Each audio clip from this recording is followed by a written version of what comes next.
to a higher level, growing in knowledge, enhancing good character, and to have a brighter future.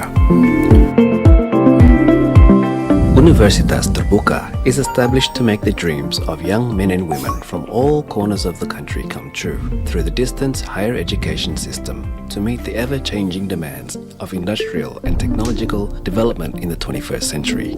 Dengan diresmikannya Universitas Terbuka.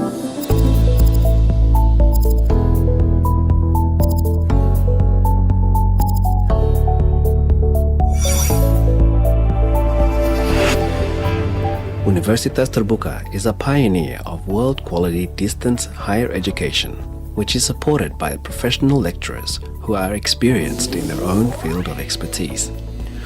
Universitas Terbuka has also made numerous innovations to solve current educational challenges by applying a digital learning ecosystem to build capable and quality future leaders. Hampir 4 dasawarsa UT mengabdi untuk bangsa. Universitas Terbuka mewujudkan pendidikan tinggi untuk semua. With the long experience of carrying out our mission of providing equal access to higher education for everyone in Indonesia, Universitas Terbuka has proven to be a trusted public higher education institution. Our graduates have successfully applied their knowledge into their chosen career fields as either professionals or entrepreneurs. As of 2022, UT has a student body of just over 350,000. As a cyber university who teaches and applies the latest technology, Universitas Terbuka has 4 faculties, including the Faculty of Economics, the Faculty of Law, Social and Political Sciences, the Faculty of Science and Technology, and the Faculty of Education and Teacher Training. As a successful distance higher education institution, UT has received various awards and achievements. For instance, the rector of Universitas Terbuka, Professor Ojat Darajat, was elected by acclamation as the president of Asian Association of Open Universities for the period of 2020 to 2022. Time and time again, UT continues to make important innovations by using the most advanced communication technology and information available in each of its programs. Through the implementation of lifelong learning, UT also provides certificate programs and tuition-free programs such as open educational resources, as well as free lectures to be accessed by everyone. Limitation is not a hindrance for people to continue their education to a higher level, because education is a fundamental human right for everyone that can be accessed easily. This is Universitas Terbuka, always thinking forward, always open to diversity.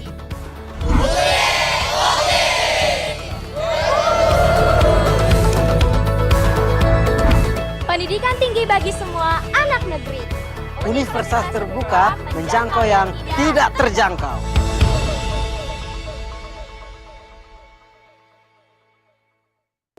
Kemajuan ilmu pengetahuan serta pandemi merubah kebiasaan kita dalam menggunakan teknologi dan internet. Hal ini mendorong berdirinya Indonesia Cyber Education Institute yang diresmikan Direktorat Jenderal Pendidikan Tinggi pada tanggal 28 Juli tahun 2021. ICE Institute merupakan lokapasa digital untuk mata kuliah daring berkualitas di Indonesia yang tujuan utamanya adalah memfasilitasi penyediaan pendidikan berkualitas sekaligus menjamin kualitas layanan pembelajaran daring serta mendorong pemerataan kualitas pendidikan di Indonesia. Didukung oleh 14 mitra konsorsium, mata kuliah daring yang disediakan oleh ICE Institute dapat memperluas akses pendidikan berkualitas untuk siapa saja, kapan saja, dan di mana saja dengan beasiswa Merdeka Belajar untuk semua dari Menteri Pendidikan, Kebudayaan, Riset, dan Teknologi. Semua mahasiswa dari berbagai perguruan tinggi bisa memilih mata kuliah dari perguruan tinggi ternama di Indonesia juga luar negeri melalui ise.ac.id. Sebagai contoh, mahasiswa yang terdaftar di Universitas Bina Nusantara dapat mengambil perkuliahan di Universitas Indonesia yang penempuhan mata kuliah serta SKS dan sertifikatnya bisa diakui oleh kampus asal. Sampai saat ini di ise.ac.id ada ratusan mata kuliah daring dan perguruan tinggi papan atas di Indonesia dan ribuan lainnya dari EDX yang berasal dari perguruan tinggi terkemuka internasional. Dengan mengadopsi teknologi blockchain, ICE Institute menghubungkan semua penempuhan mata kuliah dan menghubungkannya dengan job market, sehingga menjadi satu loka pasar pendidikan daring yang terintegrasi. ICE Institute akan selalu berusaha mendorong perubahan dalam peningkatan dan pemerataan kualitas pendidikan Indonesia guna mendukung program Merdeka Belajar untuk semua.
Unlocking boundless learning opportunities with ICE Institute.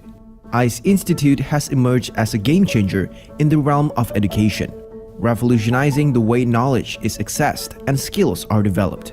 Over the past 2 years, they have embarked on an extraordinary journey, facilitating countless classes for college students throughout Indonesia. Through collaboration with prestigious university consortium members, ICE Institute has accomplished remarkable feats, leaving a lasting impact on the educational landscape. With the convenience and flexibility offered by online platforms, students have been granted unprecedented access to high-quality education, transcending geographical boundaries and redefining traditional learning norms. The timeline of ICE Institute's journey.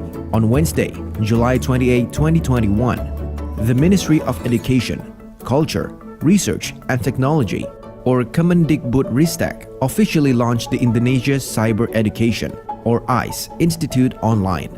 The Institute's mission includes enhancing the quality of higher education in Indonesia, improving access to online learning in Indonesia, becoming a global online learning marketplace. Key milestones. March 5, 2021, ICE Institute featured in the University World News Portal. May 6, 2021, signing of cooperation agreements with 14 consortia for the development of online learning in Indonesia. July 28, 2021, ICE Institute commences full operation and introduces programs such as the Cyber Education Forum, Merdeka Belajar untuk Semua, or Freedom to Learn for All, and the grand launching of the ICE Institute application. September 26, 2021, soft launching of ICE Institute. November 27, 2021, coordination meeting with all ICE Institute partners at UGM and 2,037 participants. In 2022, ICE Institute expanded its presence in the education world with the following timeline. February 14, launching of the Micro-Credential Game Developer Program. February 24, 2022, collaboration agreement between ICE Institute and Xuetang X for open online education. November 29, 2022, inauguration of the Game Working Space in Solo, or GWS. November 30, 2022, second coordination meeting with all ICE Institute partners in Bali. In 2022, ICE Institute conducted collaborative research on 8 research topics, with a total of 363 courses from 19 partners and 3,321 participants. Meanwhile, in 2023, on June 20, 2023, the Symposium on Digital Transformation Leading the Change in Higher Education took place. ICE Institute's online learning reached 4,069 participants from 152 universities and 1,029 participants from Sri Lanka. One of the outstanding achievements of ICE Institute lies in its innovative microgame developer program, offering specialization in 5 different fields. This program has empowered professionals to excel in the fast-paced and dynamic gaming industry. ICE Institute's commitment to excellence is reflected in its recent partnership with renowned organizations like Coursera. These collaborations have expanded students' horizons within the ICE Institute learning ecosystem, providing numerous opportunities to further their educational journey. Through close cooperation with influential industry entities, including Microsoft and ADB, ICE Institute aims to meet the lifelong learning needs of students by providing access to high-quality learning system and content anytime, anywhere. As ICE Institute continues to shape the educational landscape in Indonesia and beyond, their unwavering dedication to providing an exceptional online learning experience propels them forward. With a vision to empower the digital generation, ICE Institute paves the way for a future where limitless learning opportunities become a reality.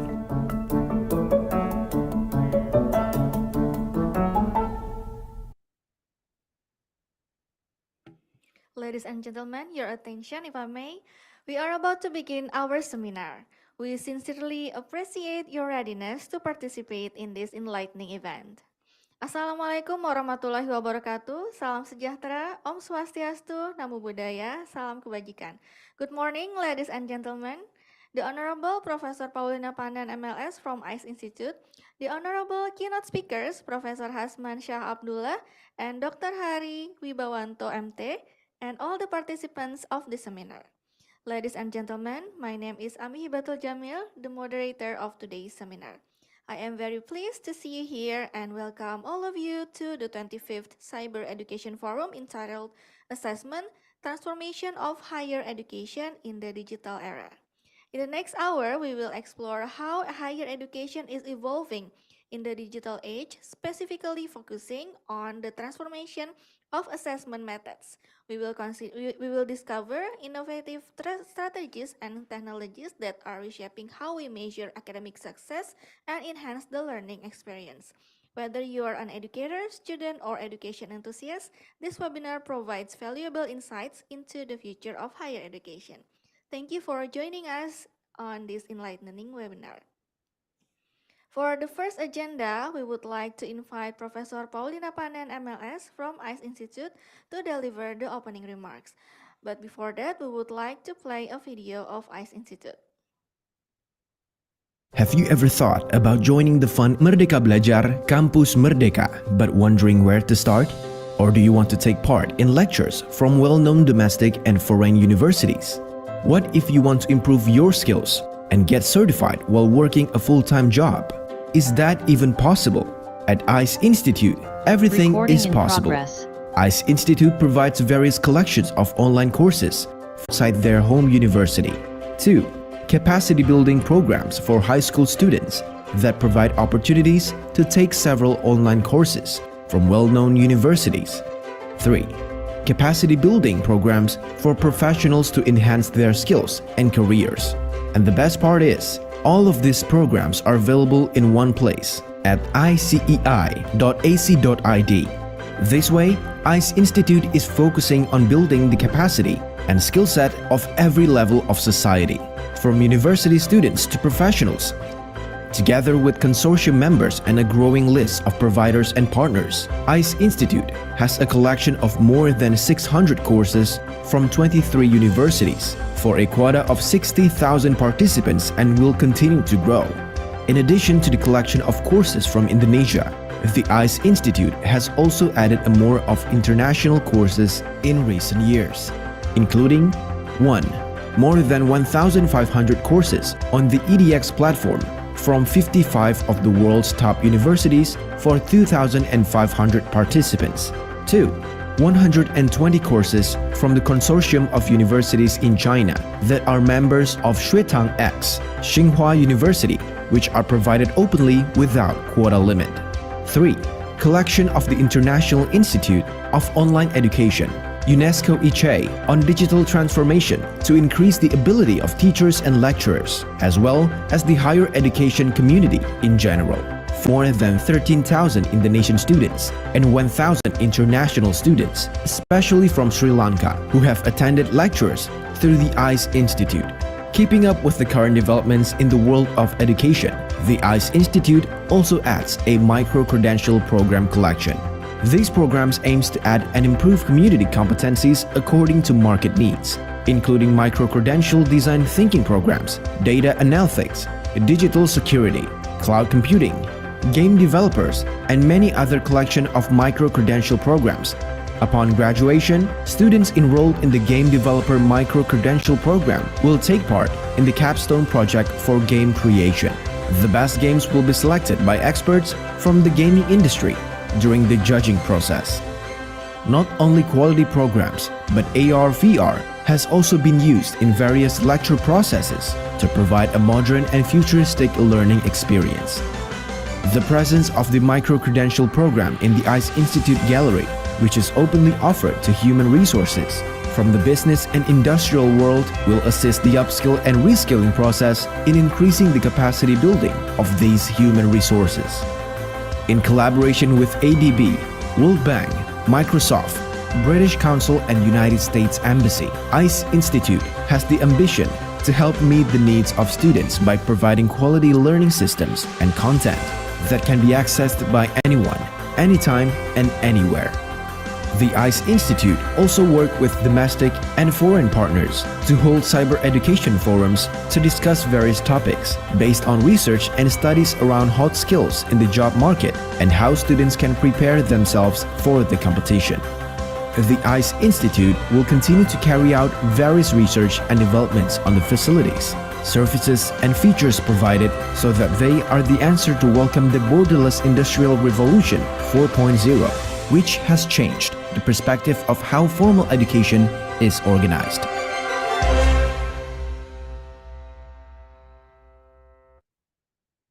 To Professor Paulina, now you may deliver the opening remarks.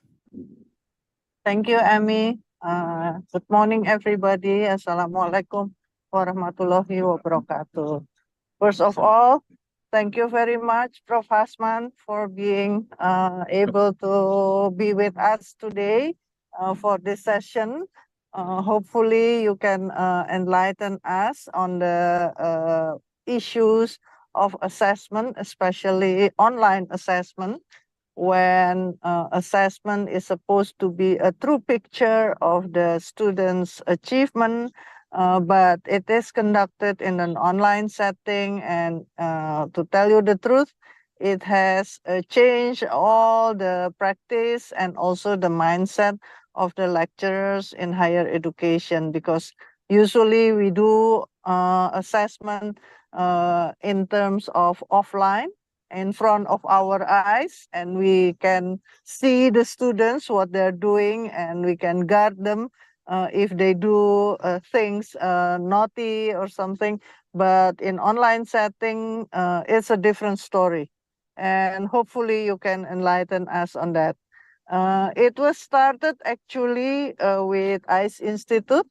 We have to do the curation of online courses in ICE Institute, and it is not only the course itself, but also included within the course is the assessment. We saw that different kind of assessment were being used by the lecturer across the providers of ICE Institute, and we would like to see which one is more effective for which competencies for which students' achievement. And Pak Hari over here is the main researchers for that with his team. We are doing kind of analysis for all the what you call the items and the assessment tools that is being used by many lecturers participating in ICE Institute. So hopefully by the end of the seminar, there will be, new ideas of how to do online assessment in the new era.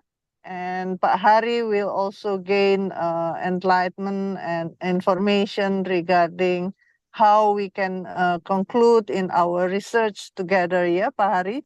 And hopefully everybody is in the audience will also be enjoying the seminar and also gain information about how to do online assessment, because it is everywhere now. Everybody is doing it, but not everybody knows how to do it correctly and securely and depicting the new not the new technology, yes, but the true picture of our students' achievement. Once again, thank you very much, Prof. Hazman and Pak Hari, for being here to be able to deliver your materials and information for all of us in Indonesia. Once again, thank you. Have a good seminar, everybody, and enjoy. Wassalamualaikum warahmatullahi wabarakatuh. Waalaikumsalam warahmatullahi wabarakatuh. Thank you for the opening remark, Professor Paulina. Moving on, before we begin the next session, we would like to invite all the audience to have a photo sessions together. For all participants, kindly open your camera. For the organizer, you may please prepare the configuration or setting.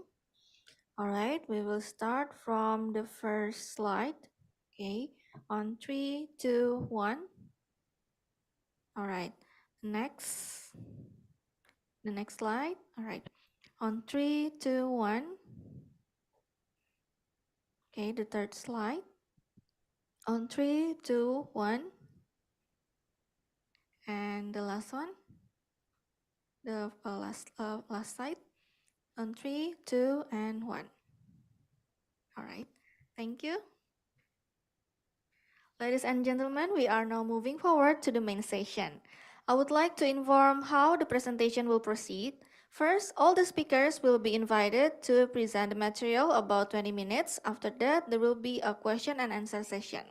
It is now my pleasure to introduce our first keynote speaker, Professor Hazman Shah Abdullah.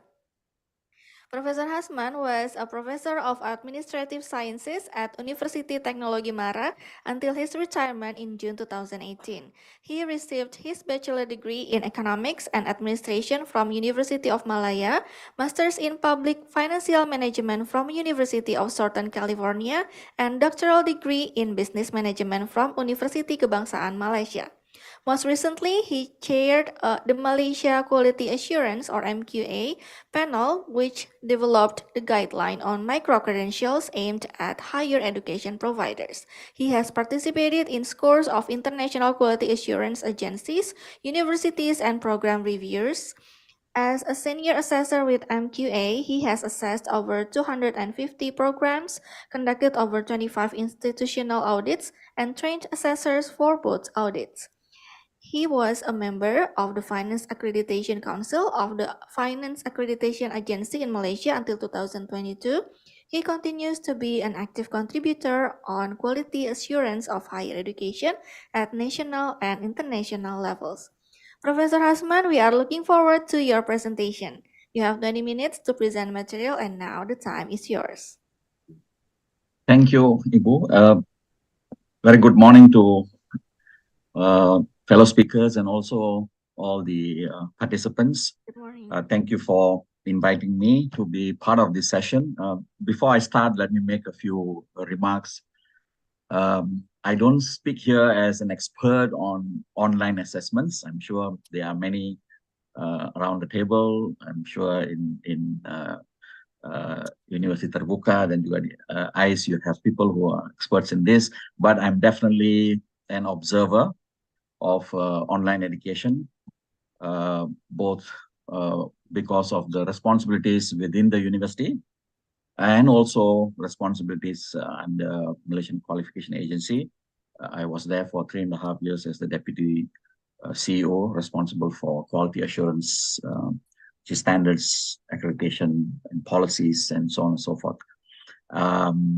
So I speak from the vantage point of an observer, an educator, a QA person, and till today, I'm still an educator at heart.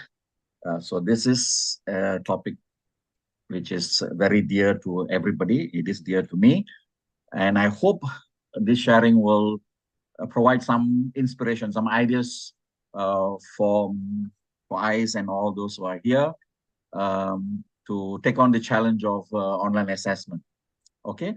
On that note, let me share some things that I've prepared.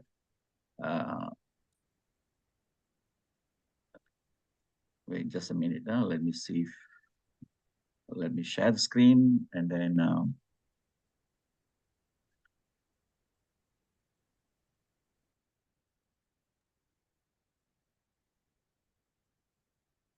can you see the screen now or the slides? Yes. Okay.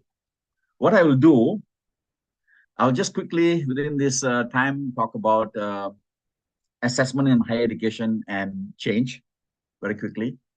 The forced change that came in, many say, thank God COVID came along to accelerate, to expedite changes in higher education, including assessment. And then the experience of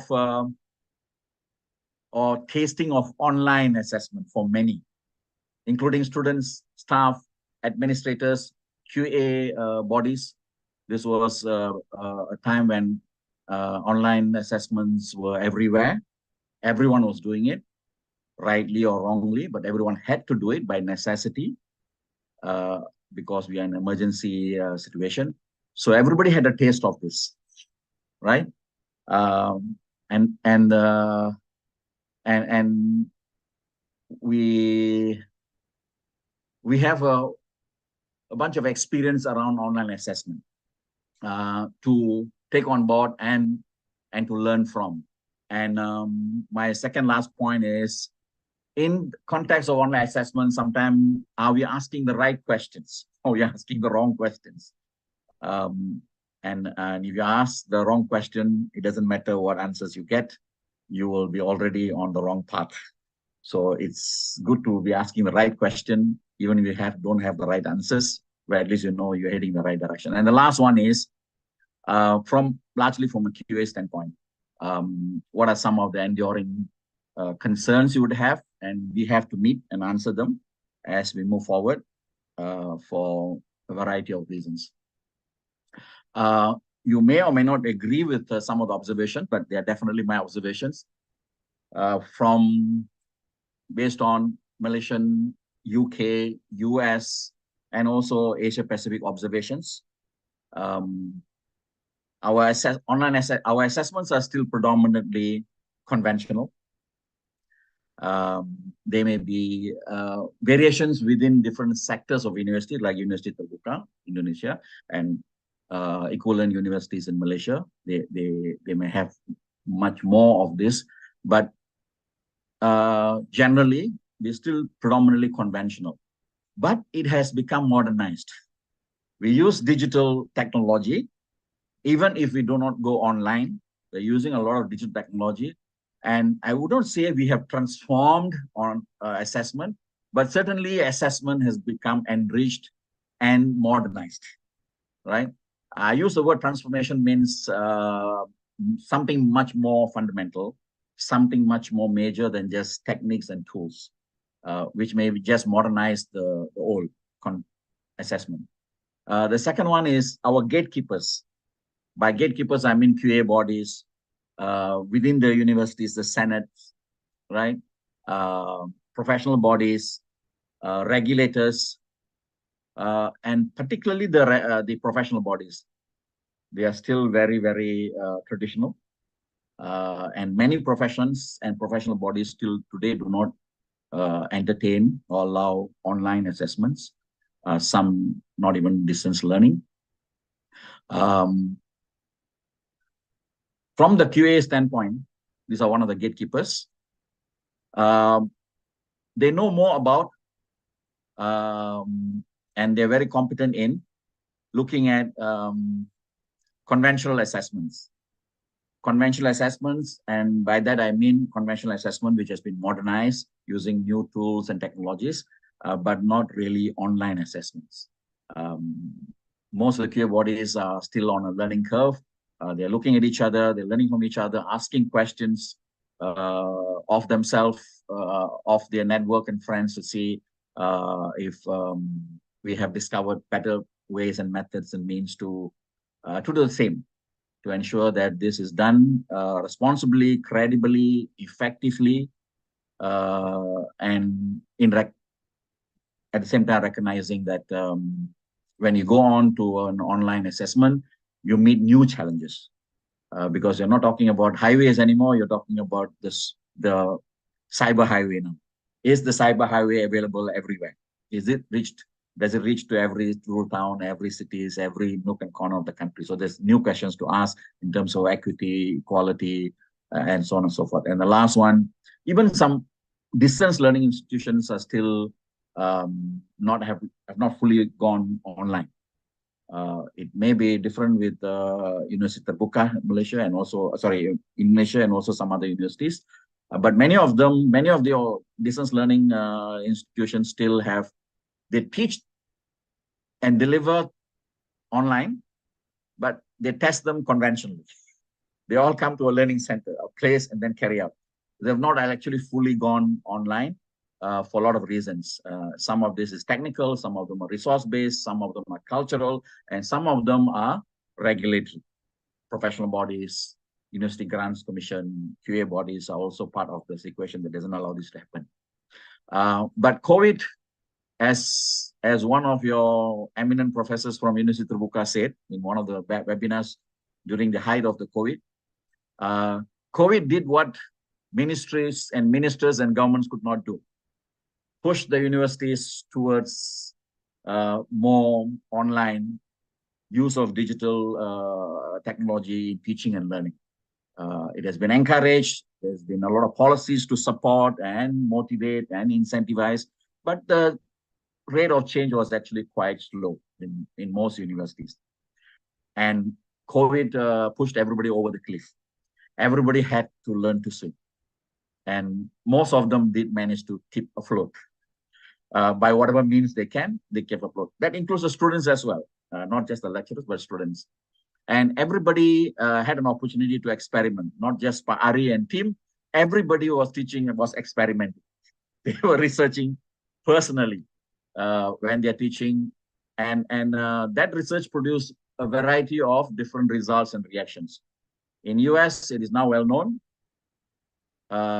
Because of the COVID situation, many of the academics who were very skeptical, didn't believe in online teaching and learning, including assessment, now are less so. Why? Because it was an ideological issue before. Now they've experienced it.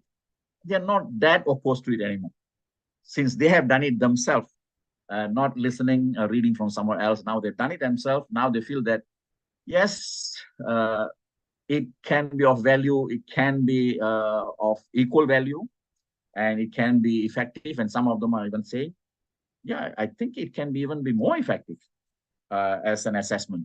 So you see, everybody has experimented. So it's not just researchers and groups of specialists. Everybody turned researcher, everybody turned practitioner, and everybody now has an experience to speak from. And experience is a good teacher, either way, right? Negative or positive, but it's a good teacher. And it created a lot of deeper understanding of the challenges. Otherwise, we read them, we hear challenges, list of challenges from everybody. But when we do it, when we watch it, when we experience it, you have a richer understanding, more nuanced understanding. Yes, we can do it, but we have to do it with care, right? And everybody is into it. But one of the things that happened was, basically what we did was, we copied conventional assessment into digital world. We took the final examination and said, this is now a proctored final examination. We took the assignment that we used to give in class and said, now is an online assignment, online quiz and things like that. So what we did was we actually duplicated this on another medium. We didn't look at this as an opportunity to rethink assessment. So pretty much the same assessment methods that we used in the conventional in-class, in-campus, still you find the equivalent version of it in online, predominantly, right? But there are the tools allows you to do a lot more, both in classroom, in campus, and also when you're dealing with students online from afar.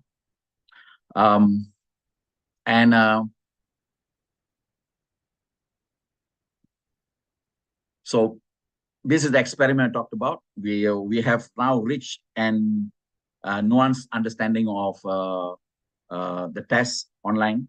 A lot of fears and beliefs have been challenged, some strengthened. Many of these beliefs have become now proven to be unfounded. A lot of people now have got comparisons, what happened in online assessment versus in an offline assessment. Okay, what are the relative strengths and what should we pay attention more when you're doing it online?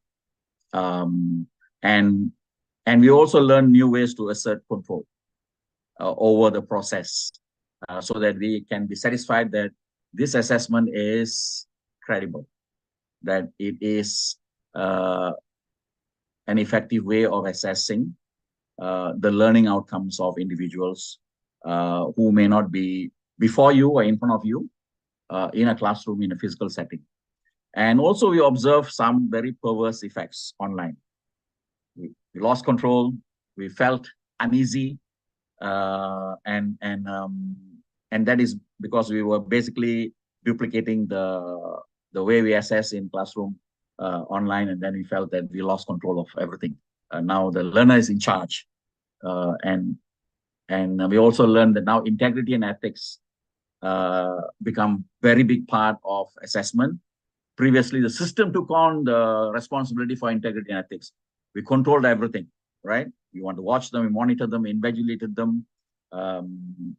But now they have to do it. So now we have to really look into the ethics and integrity aspect as much as the technology can help to contribute towards making sure that it is still effective, it is still credible, right? And we realized that during the pandemic that we still continue to assess. There were some questions. People still graduated, completed, went on to work, even though they were stigmatized as the COVID cohort. But COVID cohort also had many advantages. They survived adversity, which employers like, a very high adversity question, because they had to deal with this in many different ways. Now, online assessment also, as everyone knows, really worsened the divide that we have.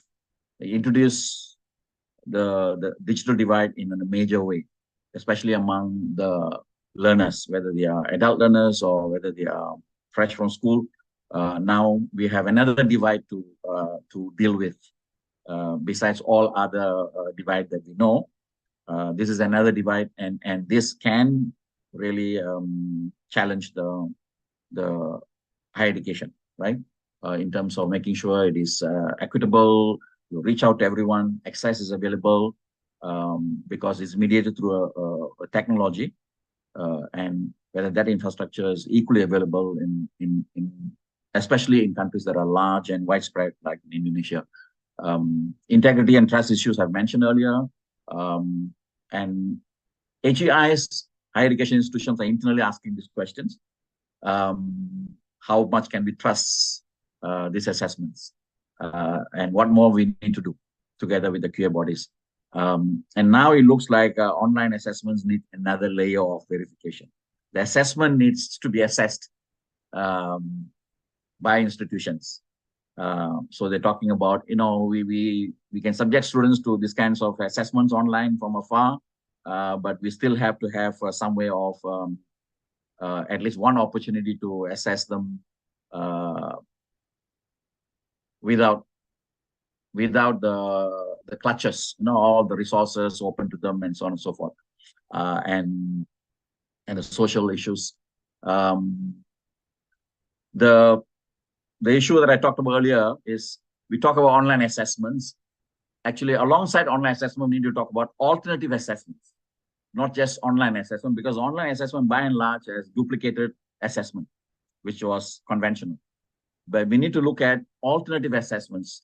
There are many, many different types of assessments. Some of them are popular in non-higher education sector, but they may be popular particularly among ODL institutions. But that lesson can be spread to higher education in general, right? Alternative assessments, not the traditional conventional assessments that you modernize and sometimes you transform, you digitalize and put it on online. That is still conventional. But are there alternative assessments that can move away from the traditional to something that is new and that takes advantage of the online, the power of the technology, and the fact that the student is now alone, maybe in interaction with groups afar, and you don't have that kind of view of the student as you would in a classroom when they're on campus. So what kind of assessments can actually really give us a good indication of the ability, the competency that they have actually developed. So this whole thing is about rethinking the assessment methods. Given that now you have this technology, digital technology, and it is online, you've got internet technology to support, and it is powerful, not just its text, it's got video, it's got sound. How can we take advantage of this? And for the QA bodies, this is all a sample of the alternative technologies. For the QA bodies, the question has always been the same, and I believe it will be the same. They will ask, and institutions also need to ask internally, is this still a valid form of assessment, right? And is this reliable? Is this done with integrity, right? Is this evidence of the students' learning? Or is this evidence of students' resourcefulness or creativity, doing something else? But more importantly, when you're talking about alternative assessments, QA bodies, some of them are asking this question. Aside from being very reliable and fair and equal and so on and so forth, is it authentic? Is it really a sample of what you will actually do or perform as a graduate in whatever discipline, whatever profession? Is it authentic? Is it real, right? Is it engaging?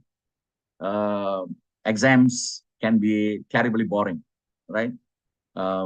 Quizzes and MCQs can be terribly boring. Is it engaging? Does it draw the learner into the process so that learning is not only assessment is not only of learning, but it's also as learning. So, assessment can cover 3 different types of functions, but if it is motivating, then it's likely to also cover other functions besides assessing achievement, but it is also motivate students to learn more, to ask more. And the last one, is it challenging? We talk about, it must stay with the content, stay with the syllabus. It's quite a common issue among lecturers in higher education. But does it challenge the student to take that knowledge, which is a resource that is available to them, and take it to a next step, not just to meet the learning outcomes, to exceed the learning outcomes?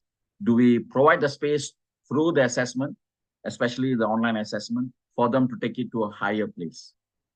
We focus then on the learning outcome that we have set, and we don't really use the test to push them that far.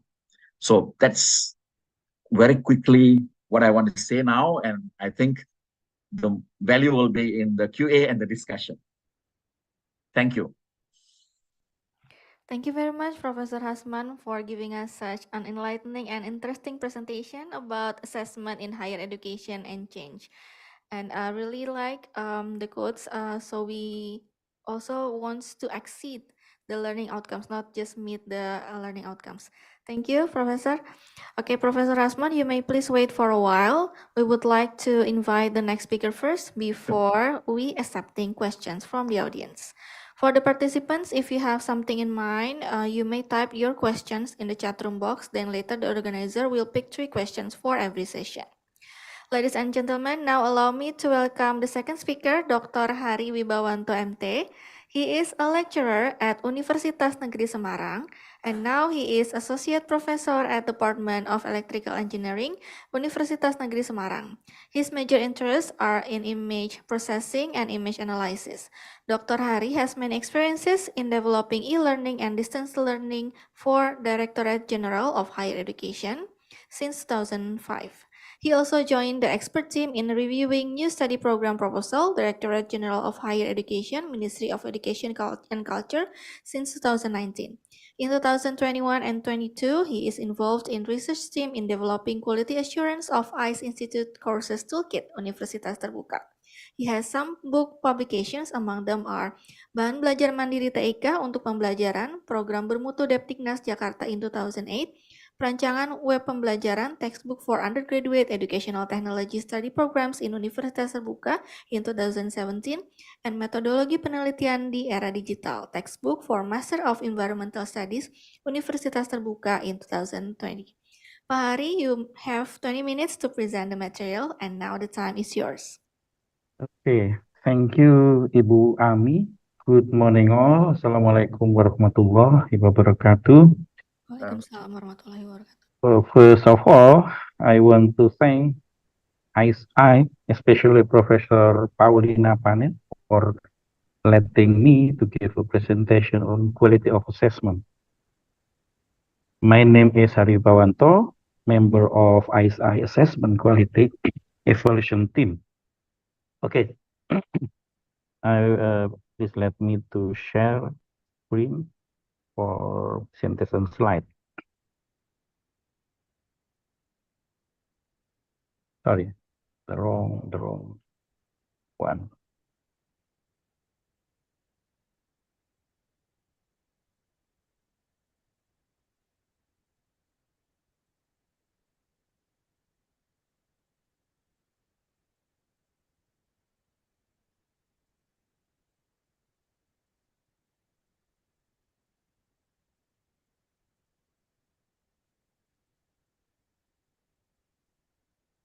Okay, I hope you all can see my slide. Quality of assessment in online learning environment. I and my team do evaluate the assessment quality of ISI courses. First, the agenda of this morning presentation is one, constructive alignment in learning, including assessment, of course. And the second is feature of assessment, especially assessment, online assessment. And the third is conducting online assessment. And the fourth is evaluating quality of assessment in ISI courses. It is the one that we just in progress to evaluate. First of all, of course, we should define what is assessment, or especially what is online assessment. Online assessment with a very simple definition is a digital testing method where students can take exams, quizzes, or assignment through an internet-connected device.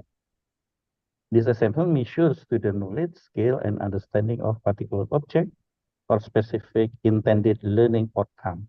That's the point that assessment should measure the specific subject or specific intended learning outcome. What constructive alignment in learning? Constructive alignment was first discussed by John Biggs as a strategy in guiding the design of program of learning. It focuses on the teaching learning activities, intended learning outcome, and the assessment that should relate to this intended learning outcome. We have triad activity in design of learning program, that is intended learning outcome, assessment, and teaching and learning activities. So if we want to do assessment and to measure the intended learning outcome, we should do the triad activity with the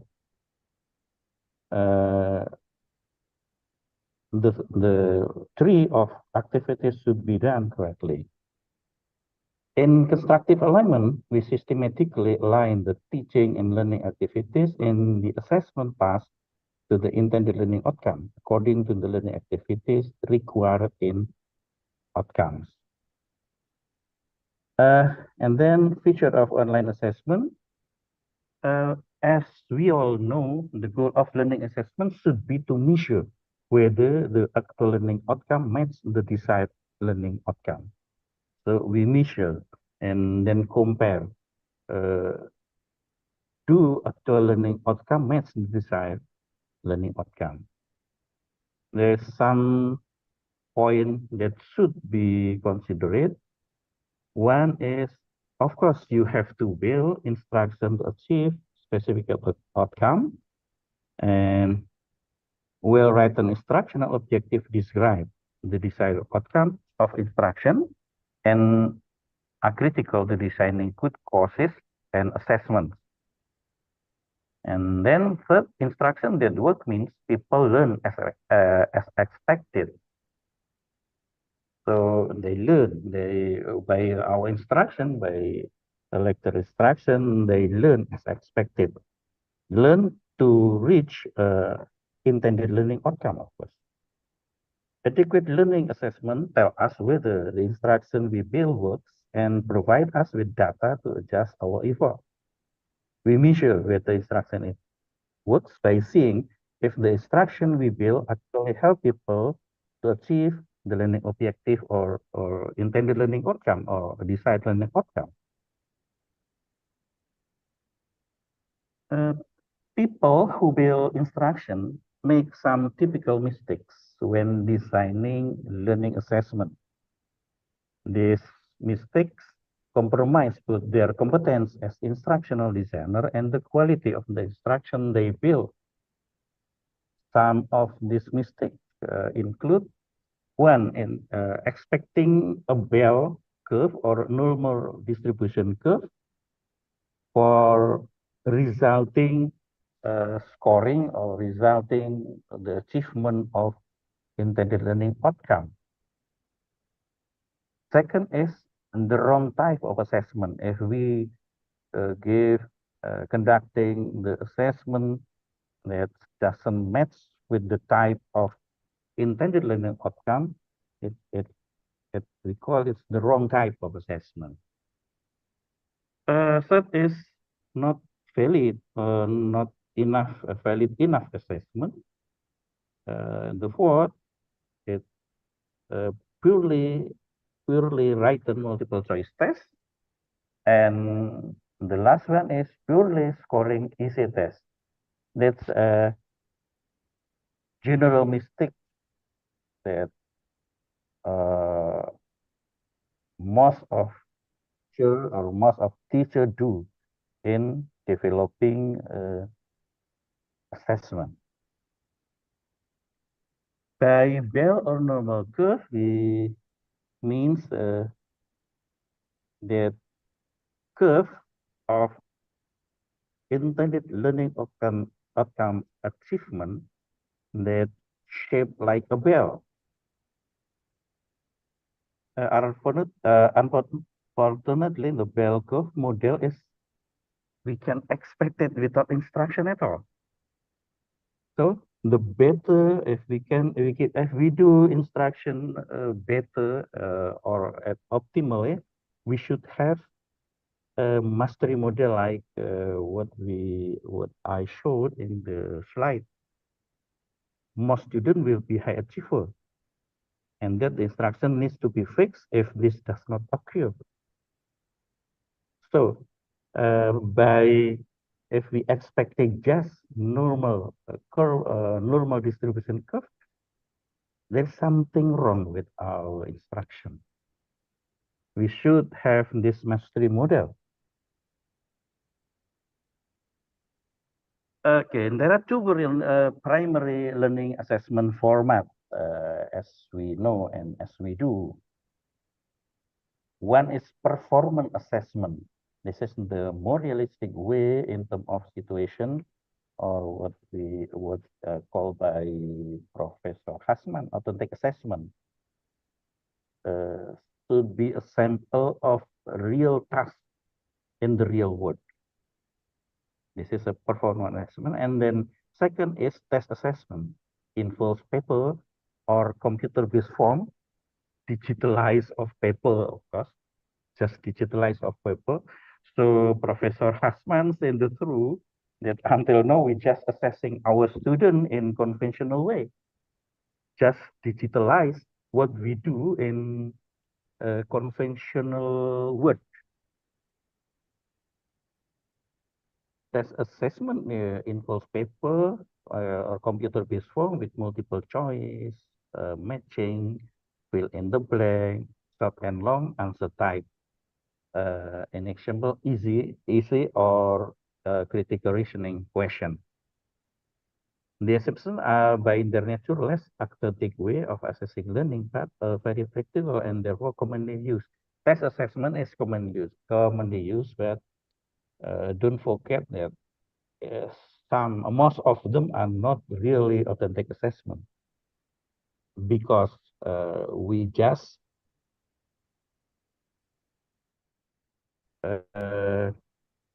want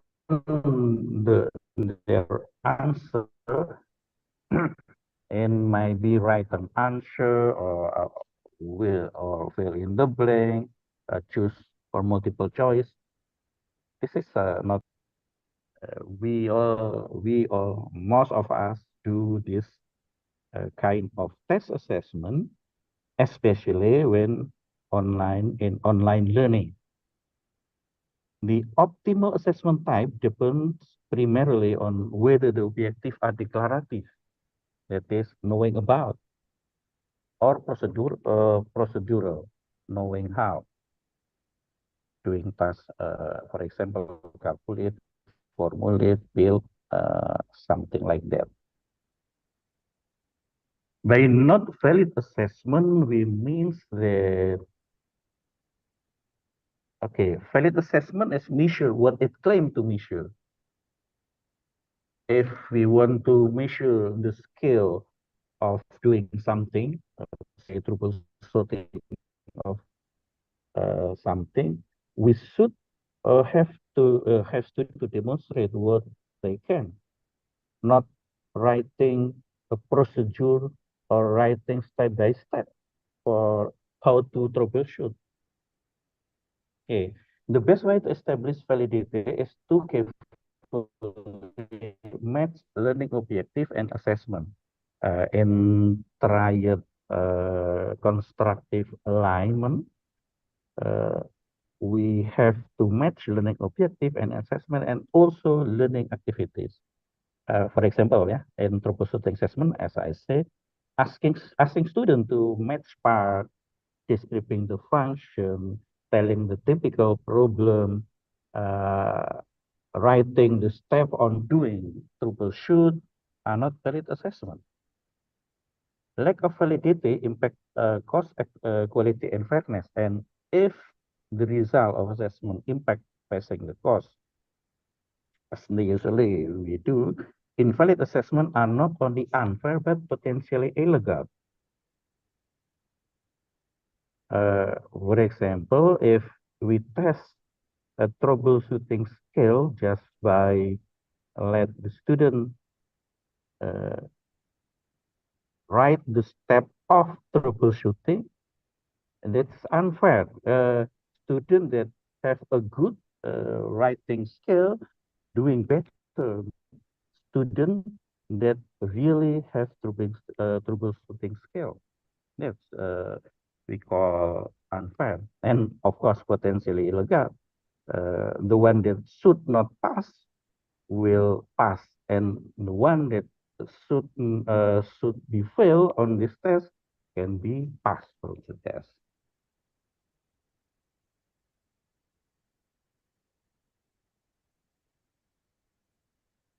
Okay. Two of the common mistake if you have multiple choice question, just as we know that most of us prefer to use multiple choice question, especially when our students are in massive scale, many students, hundreds of students, more than 100 students, the multiple choice question is a popular choice. But the most common mistake for multiple choice is confusing or ambiguous language and implausible distractor, wrong alternative for the which learner can correct the answer easily. And second, purely written multiple choice question automatically lower the validity of the assessment. Of course, that if we have multiple choice, the bad multiple choice, that is the in which wrong alternative can be easily guessed, so many students can answer the question just because they know that some other alternative are not true. They but after they know that much of the option is not true, they still have, okay, this one might be the right answer. And guess what? We do the best, we score the best at those students. Okay, and the last one is purely grading easy or critical reasoning is make our mistakes in assessment. Easy item is in the form of easy tests are best reserved for questions including words such as why, describe, explain, compare, contrast, criticize, create, relate, interpret, analyze, and evaluate. Make sure that a question are sharply focused on a single issue which should be directly related to the course objective. Just for a single issue to simplify it, our scoring, our evaluating their answer. When grading essay question, instructors should focus primarily on two goals. There is consistency and fairness. Achieving consistency and fairness while scoring essay item is challenging. Without those, our essay tests are considered as purely graded. For grading essay tests, of course, we need a detailed scoring rubrics that identify the basis for awarding or subtracting score. So if we rubric, not just if the writer or the scorer is more than one, but also if we do score the question another day, we still have a sense of what is the right or wrong, or maybe partly right and partly wrong of the answer.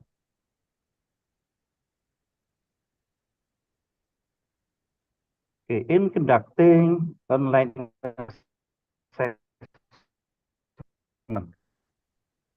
We suggest to consider secure exam browser for examination, especially for high stakes exam using examinees on our device.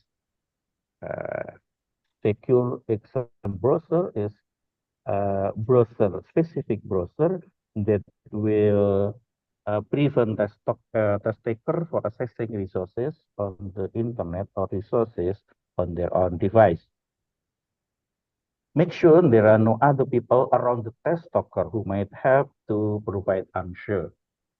You might let student activate the on camera and let he make our sure to the environment of student.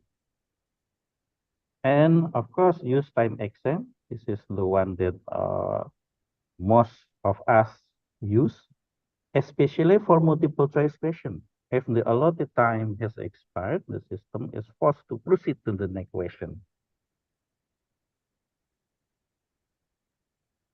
In evaluating quality of assessment in ICE courses, we do the step,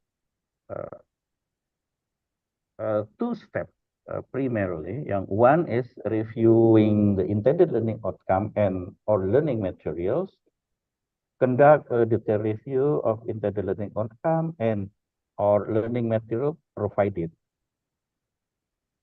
Intended learning outcome I usually include in teaching plan document. So we often want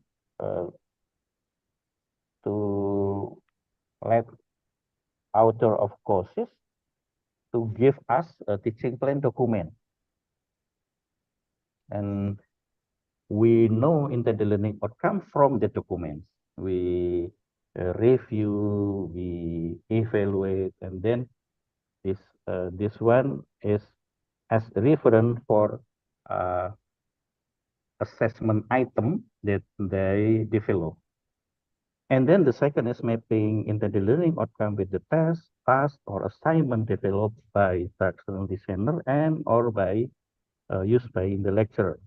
Sometimes instructional designer and the lecturer is the same person. Both intended learning outcome and test, task, or assignment should be found in rencana pembelajaran semester as we call, or lesson plan, teacher plan, or some other document, on the document by the variation of name, but still we can have intended learning outcome or pack of tests or package of assignment inside those. For multiple choice test item, we carefully review this question, the STEM, it is option or set of alternative, and the quality of the structure. Is it plausible or implausible? For both multiple choice test and assignment, we review its construction and readability. For easy or critical reasoning test, besides its construction and readability, we also review its rubric. Is there any rubric? Is the rubric can easily understand by some other else than the developer or not?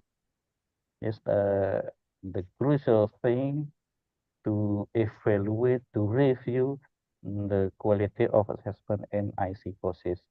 Until now, we just on progress to evaluate the package of assessment that conducting in ICI courses. Okay, that's all that I can present. So thank you very much. I let Ibu Ami to do the.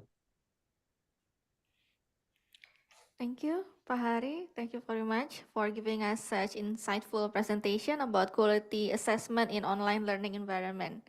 All right, ladies and gentlemen, it's now time for us to start the Q&A session.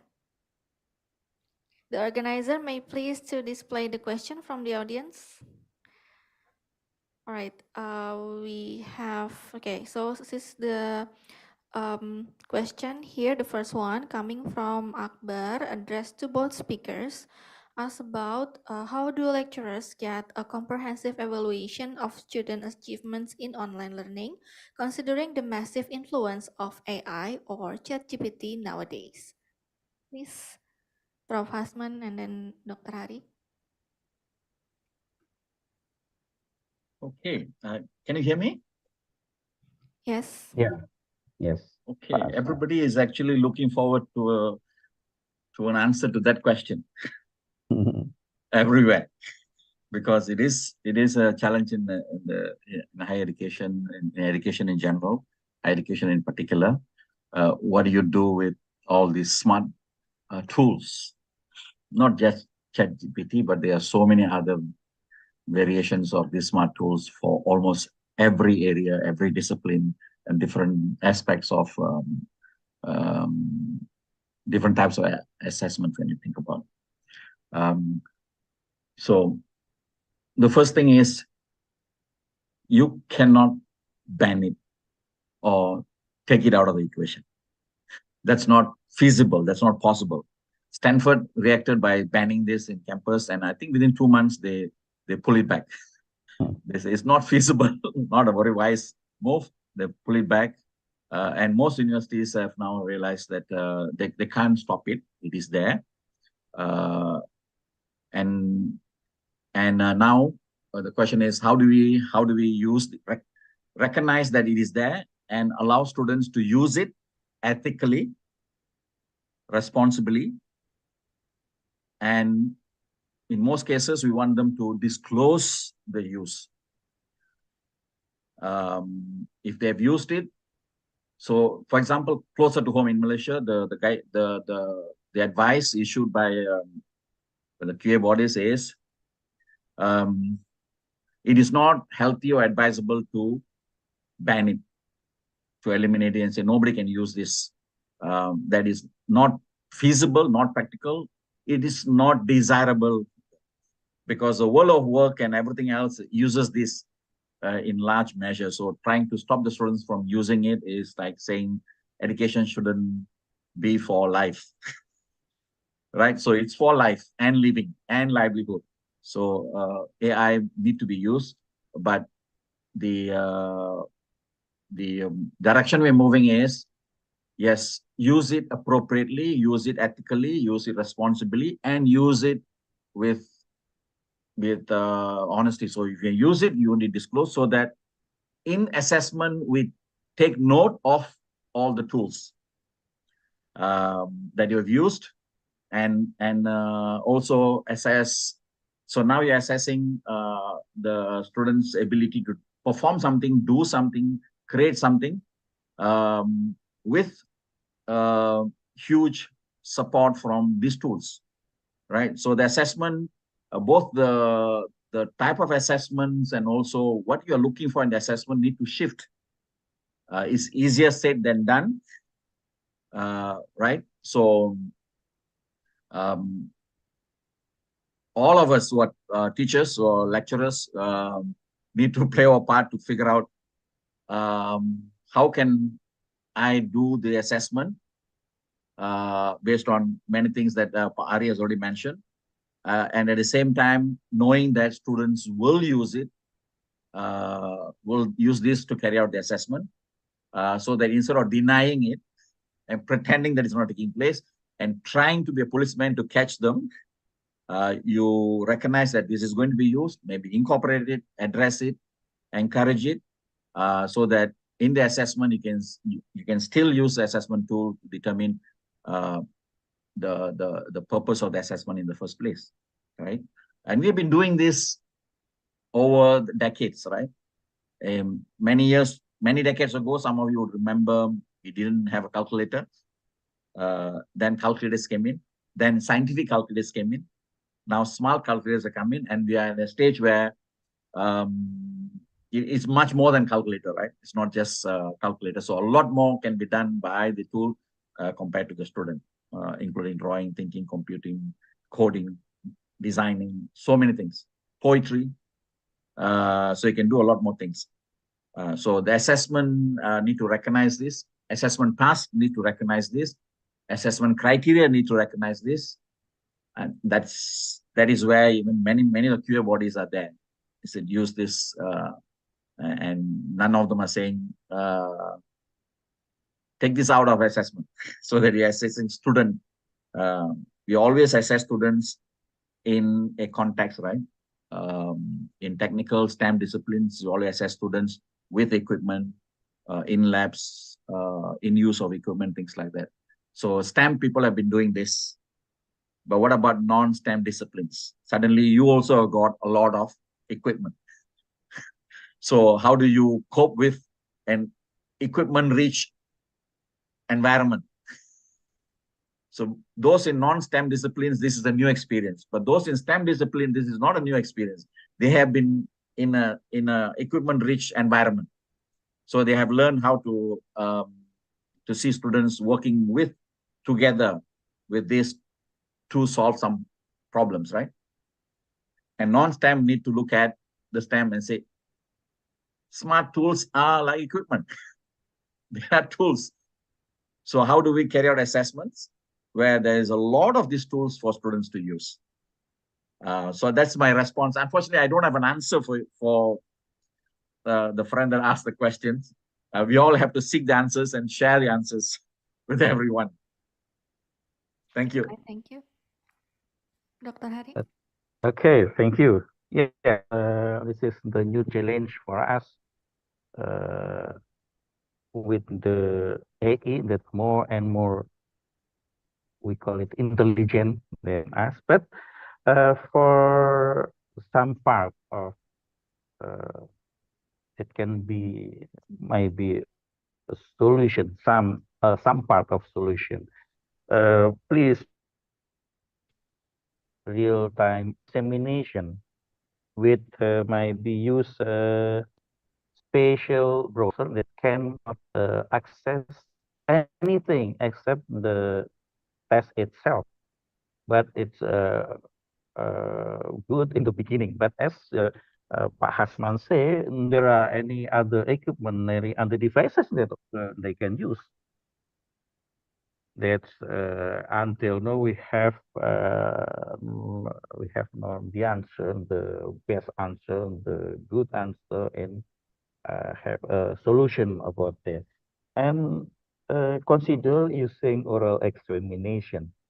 So you can interview, you can make question in real time and see how they answer your question.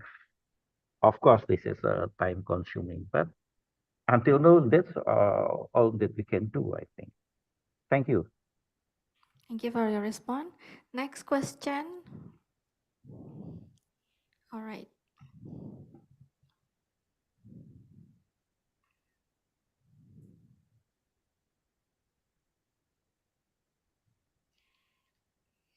So this is to address to both speakers again.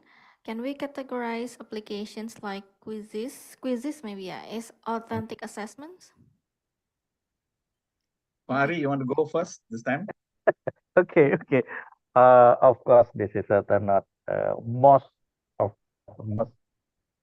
quiz assessment is not authentic assessment, but it can use to assess cognitive, what we call cognitive skill. Yes, most quiz is not a kind of authentic assessment. It's, but of course, if we just want to measure their cognitive skill and do something, we can have an observable skill by using good quizzes or multiple choice tests.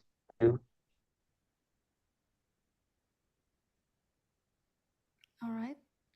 What about Prof. Hazman? Yeah, I think I wrote the response earlier in the chat. Quizzes are good for formative assessments, right? When you want to know that the students are interacting, engaging, they're listening and things like that. So basic facts basic aspects of knowledge, whatever you transmitted, then you can actually test them by asking quick questions. And these days, Quizy is actually an app. So there are many other apps, Kahoot and many other things. So you can actually integrate it in and make it easier so that everybody can, respond to the quizzes with the smartphones and things like that. So it makes it fun. Creates for much more engaging. So I see it as more of a, remember, formative assessments are important, right? Although we always pay attention to the high stakes and summative kind of assessments, but formative assessments are also important to know that the mind is engaged in the classroom, whether it's online or offline, blended, is engaged, because ultimately learning takes place when the mind is engaged. You're listening, you're thinking, you're responding, you're asking questions yourself first before you are asking questions of others. So that's the important thing to use. So quiz are important, but again, I agree with Ari, we won't put that in the authentic assessments category. Unless in your workspace, that is what you do, right? Every day you're paid because you're answering quizzes. Then maybe it may be an authentic part of your assessment, because it reflects what you will do or perform in your professional response, in your professional as a profession, right? Then yes. All right. Thank you. Prof. Hazman and Dr. Heri for the response. Next questions. This is for both speakers as well, from Bayu Aryawan. Menentukan scoring yang baik dengan kemahiran atau penguasaan materi lengkap dapat diketahui dari gaya belajar dengan persiapan dan psikologi terdidik yang jelas dan diketahui.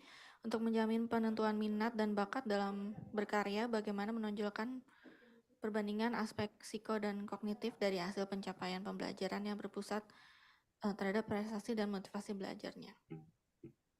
Maybe Dr. Heri, please. Baik, menentukan scoring yang baik. Kalau sebenarnya kita hanya membagi masalah assessment itu kan performance atau tes gitu ya. Kalau scoring yang baik, tentu kalau tadi dijelaskan bahwa kalau scoring untuk isi tes atau reasoning test, tentu saja kita harus punya rubrik yang baik yang dapat berlaku adil, gitu ya. Dan biasanya ada halo effect kan, kalau kita punya mahasiswa yang biasanya dia top of the class, kita biasanya percaya kepada jawaban dia, padahal belum tentu yang terjadi seperti itu, sehingga kita perlu membuat rubrik dan konsisten dengan rubrik itu dan berlaku adil. Saya nggak tahu apakah jawaban saya cukup bisa dipahami ya. Saya nggak tahu kalau ini konteksnya adalah psikotes ya, tes psikologi untuk gaya belajar atau yang lain. Saya nggak tahu bagaimana, apakah yang harus kita lakukan. Mohon maaf, saya tidak bisa menjawab dengan pasti maksud pertanyaan ini. Maaf Pak Bayu Aryawan, itu yang bisa saya sampaikan. Yeah, thank you. Maybe later Pak Bayu, you can approach via mail, yeah, if you still not satisfied with the answer. Hopefully it can answer the question. All right, Prof. Hazman, you have some answer or something like that? Okay, I think what Prof. Hari said is just perfect. This is a very, it's an open question, so difficult to give very specific response to what kind of scoring. So unless the context is even a bit more specific, then you can talk about what kind of scoring system would be fair, appropriate. But I would just say this, different scoring, you can use different kinds of scoring systems. They all try and perform similar purpose, serve a similar purpose. it is important that it is this whatever system that you adopt is actually fair.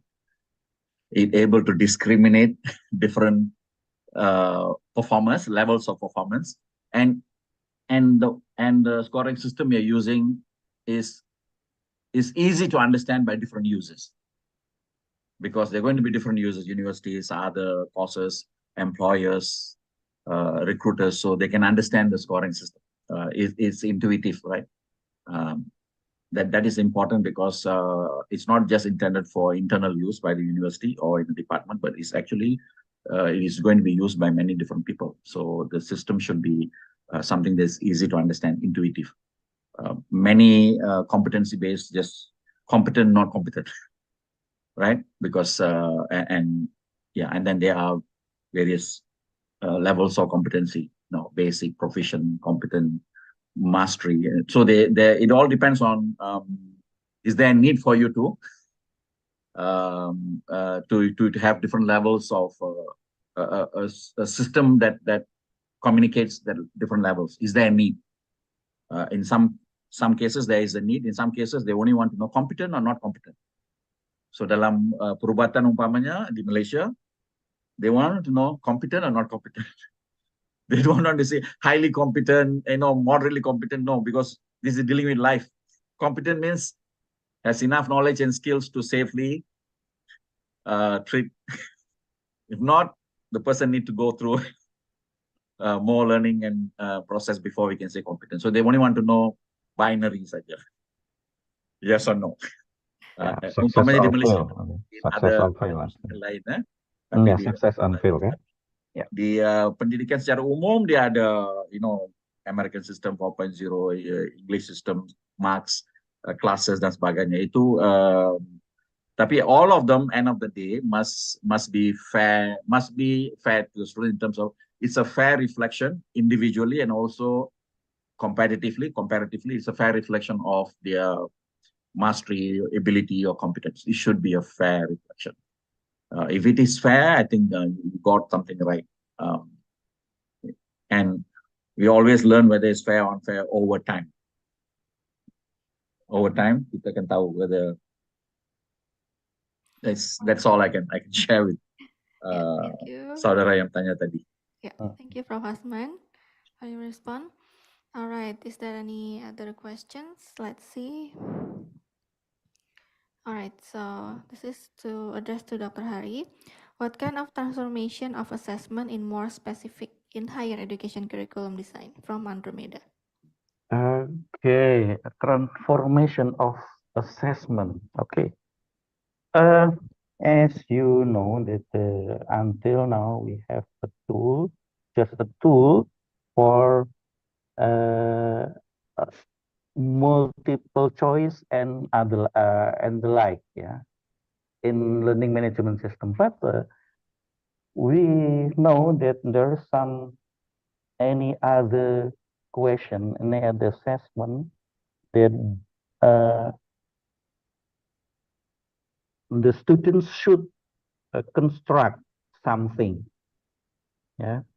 In taxonomy of assessment item, there are not only choices assessment, but also we have some author to develop a kind of constructive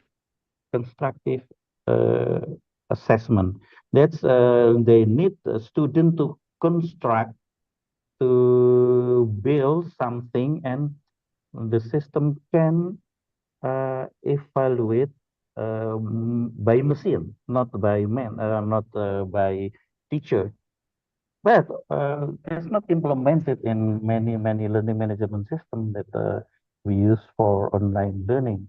But maybe it takes time to mature this technology, so we can have digital assessment that can be used to massive students without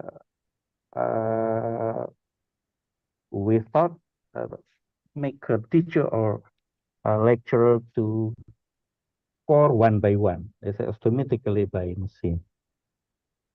I think that's all, because you know that in higher education, much of the assessment is in the form of easy or question reasoning test. So we have to develop automatic scoring for those kind of tests. In English native, there's some other experiment to scoring easy answer, but in Bahasa Indonesia, we do not have satisfying result on this. Thank you. Thank you, Pak Hari. I think we still have some questions. Let's see. Last question. All right. So this is for both speakers. How can assessment assess, especially specific for disability student, can accept for the result and can be used for this disability student to get more experience and special job? Okay, it depends of what kind of disability they have. Yeah? Some disability cannot, or for example, if we just assess, we have just assess for students that have disability in, say, paralyzed. They still have, we can still have a question, we have still assess in another kind of activity, not I mean cognitive activity, not specific activity that need not paralyzed student. It's very depend on what kind of disability, because we have many kind of disability, and for specific disability we can use specific form of assessment, I think. Thank you.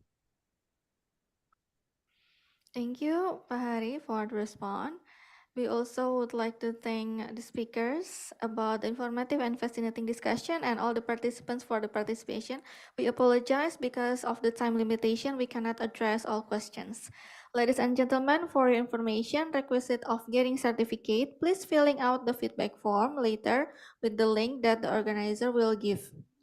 Then before we ended this event, we would like to invite Ibu Afriani from ICE Institute as the ICE representative to award the certificate to the speakers.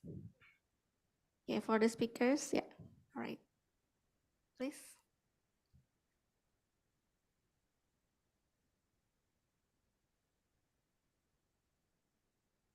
Okay,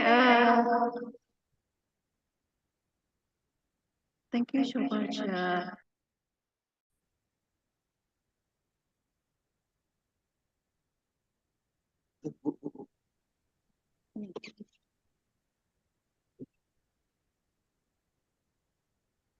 Okay, thank you so much, Pak Hari.